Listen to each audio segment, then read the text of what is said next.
जय हिंद एवरीवन, स्वागत है आपका हमारे channel Indian defence news Hindi में, जहां आपके लिए लेकर के आते हैं इंडियन डिफेंस की प्रमुख अपडेट्स को। और आज के इस वीडियो में हम बात करने वाले हैं BMP-2 को मिलने वाले एक बड़े अपग्रेड के बारे में। जैसा कि हम सब जानते हैं, भारत शक्ति एक्सरसाइज में हमने BMP-2 की जो कैपेबिलिटीज है इनको काफी बारीकी के साथ देखा, और अब इनकी कैपेबिलिटी को और इनहेंस करने के लिए मिनिस्ट्री ऑफ डिफेंस ने AVNL के साथ एक बड़ा कॉन्ट्रैक्ट साइन किया है, जहां पर इनकी जो ओवरऑल कैपेबिलिटीज है, जिसमें नाइट फाइटिंग कैपेबिलिटीज और दूसरी कैपेबिलिटीज शामिल हैं, इनको अपग्रेड किया जाएगा। तो आज के इस वीडियो में हम इसी विषय पर बात करने वाले हैं। दोस्तों, हमने भारत शक्ति एक्सरसाइज में BMP-2 की कैपेबिलिटीज को देखा और हम ये जाने कि ये कितनी कैपेबल है। लेकिन इसके बाद 13 मार्च 2024 को भारत के रक्षा मंत्रालय के द्वारा आर्मर्ड व्हीकल निगम लिमिटेड यानी AVNL के साथ एक बड़ा कॉन्ट्रैक्ट साइन किया जाता है, जिसके अंतर्गत 693 BMP-2 इन्फेंट्री कॉम्बैट व्हीकल को अपग्रेड दिए जाने की बात की जाती है, जिन्हें BMP-2M स्टैंडर्ड में कन्वर्ट किया जाएगा। इस अपग्रेड में हमें basically armament upgrade, night fighting capabilities, gunner main site, commander panoramic site, इसके अलावा फायर कंट्रोल सिस्टम और ऑटोमेटिक टारगेट ट्रैकर जैसी जो चीजें हैं ये देखने को मिलेंगी। सबसे खास बात ये होगा कि पूरा का पूरा upgrade by Indian IDDM category के अंतर्गत होगा।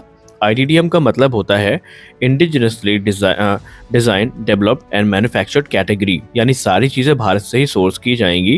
यानी जितने भी इक्विपमेंट हो गए, सब सिस्टम हो गए, इन्हें इंडिजिनस मैन्युफैक्चरर से सोर्स किया जाएगा। AVNL का प्लान ये है कि अधिक से अधिक जो अपग्रेड है ये इंडियन डेवलप्ड जो टेक्नोलॉजीज हैं इनके आधार पे किया जाए। जैसे BMP-2 और 2K जो है, इसको जो नाइट फाइटिंग कैपेबिलिटी है और फायर कंट्रोल सिस्टम है, ये बेसिकली DRDO के द्वारा जो विकसित किया गया सिस्टम है, जिसमें भारत इलेक्ट्रॉनिक्स लिमिटेड की भी महत्वपूर्ण भूमिका है, उसको इस्तेमाल किया जाएगा। और इसके बाद BMP-2M जो होगा वो काफी ज्यादा कैपेबल होगा। आपको बताते चलें कि डिफेंस एक्सपो 2022 में AVNL ने जो नई अपग्रेडेड BMP-2M कॉन्सेप्ट है इसको सामने रखा था, और इन्होंने जो नए फीचर्स हैं उनको भी पब्लिकली अनवील किया था। जो 3 मेजर अपग्रेड हमें BMP-2M में देखने को मिलेंगे, उसमें से पहला होगा आर्मामेंट अपग्रेड, दूसरा होगा इंटीग्रेटेड फायर कंट्रोल सिस्टम, और तीसरा होगा 5th generation anti tank guided missile और लोइटरिंग म्यूनिशन। AVNL के द्वारा जो अपग्रेड प्रपोज किया गया है, अगर हम इसकी हाईलाइट की बात करें तो BMP-2M में हमें जो मेजर अपग्रेड देखने को मिलेंगे वो होगा इंटीग्रेटेड फायर कंट्रोल सिस्टम, जिसमें 3rd जनरेशन साइटिंग सिस्टम होगा गनर और कमांडर दोनों के लिए। एक इंटीग्रेटेड फायर कंट्रोल सिस्टम होगा सभी वेपन सिस्टम के लिए। मल्टी फंक्शनल डिस्प्लेज होंगी कमांडर और गनर के लिए, और इसके अलावा कमांडर के लिए जो ओवरराइडिंग फैसिलिटी है ये प्रदान की जाएगी। ऑटोमेटिक टारगेट ट्रैकिंग कैपेबिलिटी हमें देखने को मिलेगी और डिस्प्ले देखने को मिलेगा ट्रूपर के लिए, जिससे कि इसकी ओवरऑल सिचुएशन अवेयरनेस काफी ज्यादा इनहेंस होने वाली है। आपको बताते चलें कि जनवरी 2024 में भारत के रक्षा मंत्रालय के द्वारा एक रिक्वेस्ट फॉर इंफॉर्मेशन को रिलीज किया गया था, जहां पर 2500 यानी 2500 की संख्या में जो thermal imager based driver night sight है इनको खरीदे जाने की बात हुई थी, और इन्हें भारतीय थल सेना की जो BMP-2 इन्फेंट्री फाइटिंग व्हीकल है इनको ध्यान में रख करके खरीदा जाएगा। और जो कॉन्ट्रैक्ट साइन किया जाएगा इसमें टाइमलाइन को विशेष तौर पर ध्यान में रखा गया है। जो TI based driver night sight है, ये कॉन्ट्रैक्ट साइन होने के 1 वर्ष के अंदर डिलीवर होनी शुरू हो जानी चाहिए। इसके अलावा अप्रॉक्सीमेटली 500 TI बेस्ड जो DNS है, इन्हें पर ईयर जो मैन्युफैक्चरर है उन्हें डिलीवर करना पड़ेगा। यानी कि यहाँ पर टाइम का भी जो विशेष ध्यान है वो रखा गया है। सबसे इम्पोर्टेंट चीज जो कि टोनबो इमेजिंग के द्वारा विकसित की गई है, इसके बारे में भी बात करना जरूरी है, और यह है सी थ्रू आर्मर।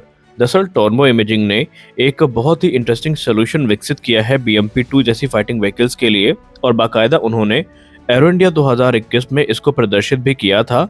और ये सिस्टम उन्होंने IDEX चैलेंज के अंतर्गत विकसित किया है, और कंपनी इस टेक्नोलॉजी को नाम देती है सी थ्रू आर्मर। ये बेसिकली जो कमांडर है, उनका ड्राइवर है और जो गनमैन है, इनको 360 डिग्री का जो व्यू है प्रदान करती है, फिर चाहे वो दिन हो या रात हो।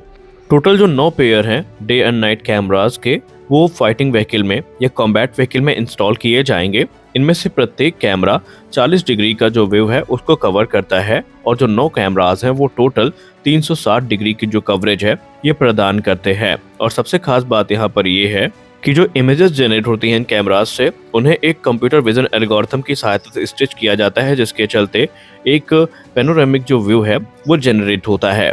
और ये जो कैमरास हैं ये कमांडर की जो हेलमेट डिस्प्ले है उससे भी इंटीग्रेट किए जा सकते हैं। अगर हम इसे आसान शब्दों में समझने की कोशिश करें तो जब कमांडर अपने सर को राइट साइड घुमाएगा यानी राइट टर्न लेगा, तो जो हेड गियर उसके पास है उसकी सहायता से टैंक के अंदर जो क्रू बैठा है वो देख सकेगा। यानी कि कमांडर अपना सर घुमाएगा और जो भी चीजें इंफॉर्मेशन है वो अंदर टैंक में उनको दिखती रहेगी कि क्या चीजें कहाँ पर कैसे चल रही हैं, और उन्हें ऐसा लगेगा जैसे वो खुद ही ये सारी चीजें देख रहे हैं। अब इन कैमरास की अगर हम रेंज की बात करें तो एक ह्यूमन के लिए इसकी जो रेंज होगी ये तकरीबन 500 मीटर की होगी, जबकि एक टैंक के लिए इसकी जो रेंज होगी वो तकरीबन 2 से 3 किलोमीटर तक होने वाली है। अब आप लोग ये पूछेंगे क्या ये सिस्टम टेस्टेड है, तो आपको बताते चले फरवरी 2022 में ये जो सिस्टम टोनबो इमेजिंग के द्वारा विकसित किया गया है इसकी टेस्टिंग को कंप्लीट कर लिया गया है। इसके अलावा सिर्फ टोनबो इमेजिंग ही नहीं है जो इस प्रकार के सिस्टम को विकसित कर रही है। आइडेक्स चैलेंज के अंतर्गत 2 और स्टार्टअप हैं जो इस प्रकार के सिस्टम पर काम कर रहे हैं, यानी सी थ्रू आर्मर पर काम कर रहे हैं। इसमें DNXG और ट्रिपल BS जैसे जो कंपनीज हैं या जो कह सकते हैं कंपेटिटर्स हैं टोनबो इमेजिंग के, वो इस पे काम कर रहे हैं। सबसे खास यहाँ पर एक बात और है कि जो सिस्टम के ट्रायल्स हैं ये ऑलरेडी पूरे भी हो चुके हैं दोनों स्टार्टअप्स के द्वारा।